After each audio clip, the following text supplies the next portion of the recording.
नमस्कार. शेतकरी हवामान अंदाज या यूट्यूब चॅनलमध्ये मी युवराज खाडे आपल्या सर्व शेतकऱ्यांची सहर्ष स्वागत करीत आहे. तर शेतकरी मित्र, सध्या 11 तारखेपासूनच बंगालच्या उपसागरामध्ये एक चक्रीवादळ तयार झाले आहे. परंतु हे चक्रीवादळचा प्रभाव हा बंगालच्या उपसागरामध्ये कसल्याच प्रकारे नाही, कारण त्या ठिकाणी सध्या तरी कसल्याच प्रकारे पावसाळी वातावरण नाही. आणि खास करून शेतकरी मित्र, या चक्रीवादळाच्या प्रभावामुळे महाराष्ट्रामध्ये तेलंगणा तसेच महाराष्ट्र याच्यामध्ये लो प्रेशर तयार झाला आहे. आणि या लो प्रेशरमुळं महाराष्ट्रात 14 तारखेपासूनच काही जिल्ह्यात पावसाची शक्यता आहे. सांगली, सातारा, कोल्हापूर या भागामध्ये. आणि हा या लो प्रेशरमुळं लो प्रेशर शेतकरी मित्र 15 तारखेला तेलंगणा तसेच विदर्भ साईडला हा लो प्रेशर येत आहे. तेव्हा आणि जो चक्रीवादळ बंगालच्या उपसागरामध्ये आहे ते बाष्पयुक्त ढग हे महाराष्ट्राकडे आणि तसेच भुवनेश्वर, विशाखापट्टणम याकडे बाष्पयुक्त ढग खेचले जात आहेत. त्यामुळं महाराष्ट्रात तसेच विशाखापट्टणम, भुवनेश्वर, तेलंगणा, हैदराबाद या ठिकाणी पावसाचे वातावरण राहणार आहे. तसेच कर्नाटक साईडला देखील पाऊस हा राहणार आहे. तसेच बेलगाव, मुंबई या ठिकाणी देखील 15 तारखेला पाऊस राहणार आहे. आणि 15 तारखेलाच नागपूर तसेच नांदेड, लातूरचा काही भाग या भागामध्ये पाऊस राहण्याची शक्यता आहे 15 तारखेला. तसेच शेतकरी मित्र, परंतु 16 तारखेपासून परत वातावरणात जास्त बदल झाला आहे. आणि 16 तारखेला लातूर, देगलूर, नांदेड या भागामध्ये, उदगीर या भागामध्ये एकदम जोरदार पाऊस होण्याची शक्यता आहे.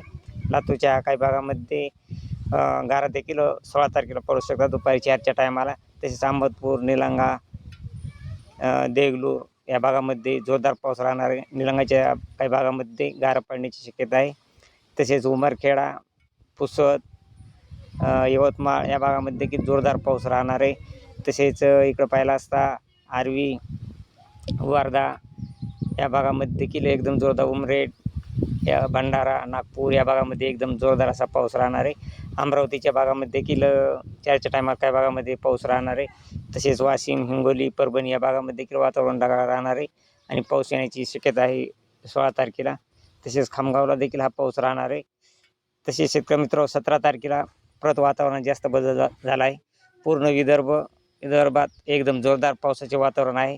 तसेच मराठवाडा, पूर्ण मराठवाडा, बार्शी, तसेच सोलापूर, तुळजापूर, धाराशिव, बार्शी, तसे अहिल्यानगर या भागामध्ये देखील सर्वसाधारणतः जोरदार पाऊस राहणार आहे. परंतु बार्शी, सोलापूर, तुळजापूर, धाराशिव, बीड तसेच छत्रपती संभाजीनगर, जालना, इकडं पाहिला असता जळगाव या भागामध्ये देखील जोरदार पाऊस राहण्याची शक्यता आहे.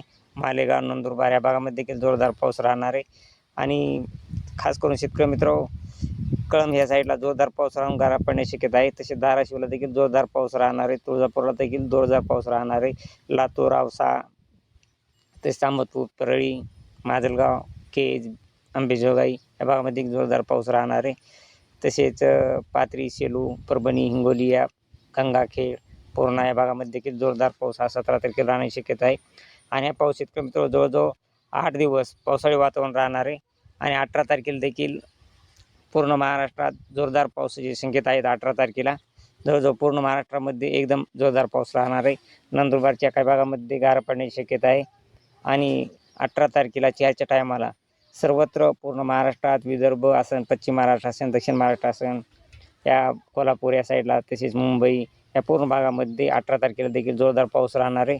तर शेतकरी मित्र, आपण आपल्या शेतातील कामे करून घ्या. आणि 19 तारखेला तीच परिस्थिती आहे. 19 तारखेला देखील पूर्ण महाराष्ट्र, जवळजवळ भारतामध्ये पूर्ण बऱ्याच राज्यामध्ये जोरदार पाऊस राहण्याची शक्यता आहे.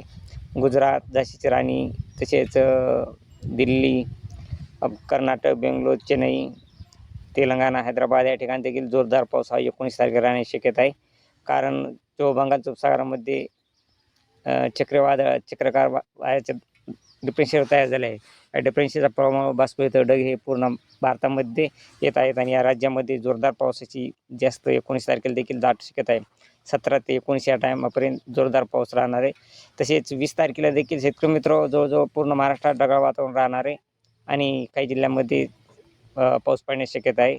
परत 21 तारखेला देखील मराठवाडा, विदर्भ साईड, सोलापूर, नांदेड, सांगली, सातारा, कोल्हापूर या भागामध्ये वातावरण ढगाळ राहील. आणि सोलापूर, अक्कलकोट, नांदेड, लातूर या भागा, चंद्रपूर या भागामध्ये पाऊस पडण्याची शक्यता आहे 21 तारखेला, 21 मार्चला. तसेच 22 मार्चला देखील शेतकरी मित्रांनो सोलापूर, बेलगाव, कोल्हापूर या भागामध्ये पाऊस पडण्याची शक्यता आहे. आणि हा पाऊस जवळजवळ 23 तारखेला देखील, म्हणजे 8-10 दिवस हा पाऊस राहण्याची शक्यता आहे. 23 तारखेला देखील मुंबई किनारपट्टी, सांगली, सातारा, कोल्हापूर या भागामध्ये 23 तारखेला देखील पावसाची शक्यता आहे. आणि मराठवाड्यात वातावरणीय ढगाळ राहण्याची शक्यता आहे. तसेच 24 तारखेला देखील मुंबई, सातारा, रत्नागिरी, कोल्हापूरचा काही भाग, दापोली या भागामध्ये जोरदार पावसाची शक्यता आहे 24 तारखेला देखील. तसेच शेतकरी मित्रांनो 25 तारखेला देखील त्याच भागामध्ये कोल्हापूर, बेलगाव, पणजी, रत्नागिरी, तसेच कणकवली, मोर, लांज, तसेच मेघजान, चिपळूण या भागात, तसेच खेड, तसेच महाबळेश्वर, महाड, माणगाव या भागामध्ये जोरदार पावसाची शक्यता आहे 25 तारखेला देखील. सध्या तरी शेतकरी मित्रांनो 25 तारखेपर्यंत एकदम दाट पावसाची शक्यता आहे. आणि 23 तारखेपासून इतर जिल्ह्यात वातावरण हे 21 तारखेपासूनच पावसाचे कमी राहील, परंतु मुंबई किनारपट्टी या भागामध्ये जोरदार पाऊस राहील. आणि हा पाऊस शेतकरी मित्रांनो 16 तारखेपासूनच सुरू होत आहे. जवळजवळ हा पाऊस 8 ते 10 दिवस पाऊस राहण्याची दाट शक्यता आहे. तरी शेतकरी अशी रोजची रोज ताजी अपडेट पाहण्यासाठी आपल्या चॅनलला सबस्क्राईब आणि लाईक करा. जय हिंद, जय महाराष्ट्र, जय जवान, जय किसान.